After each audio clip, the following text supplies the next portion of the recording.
ఆయనకు అయిష్టమైన మాటలు కూడా మాట్లాడితే దేవుడు వింటాడు. యెహోవా యందు భయభక్తులు గలవారా, మీరు మాట్లాడే ప్రతి మాట ఆయన వింటున్నాడు ఈ దినాన. కనుక ఆయనకు ఆయాసకరమైనటువంటి మాటలు 7వ మాసంలో మాట్లాడితే, దేవా నన్ను క్షమించు, దాతాను అభిరాము గుంపులలో నేను నిలవకూడదు.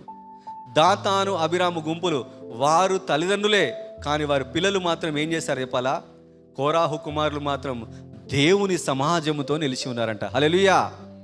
అందుకే కీర్తన భాగంలో ఏమంటే కోరాహు కుమారులు రచించిన కీర్తనలు అని ఉంటాయి. కోరాహు కుమారులు రచించిన కీర్తనలు. దేవా నీ మందిర ఆవరణము చూడాలని నా హృదయము తృష్ణతో ఉందని చెప్పేసి రాస్తున్నాడు.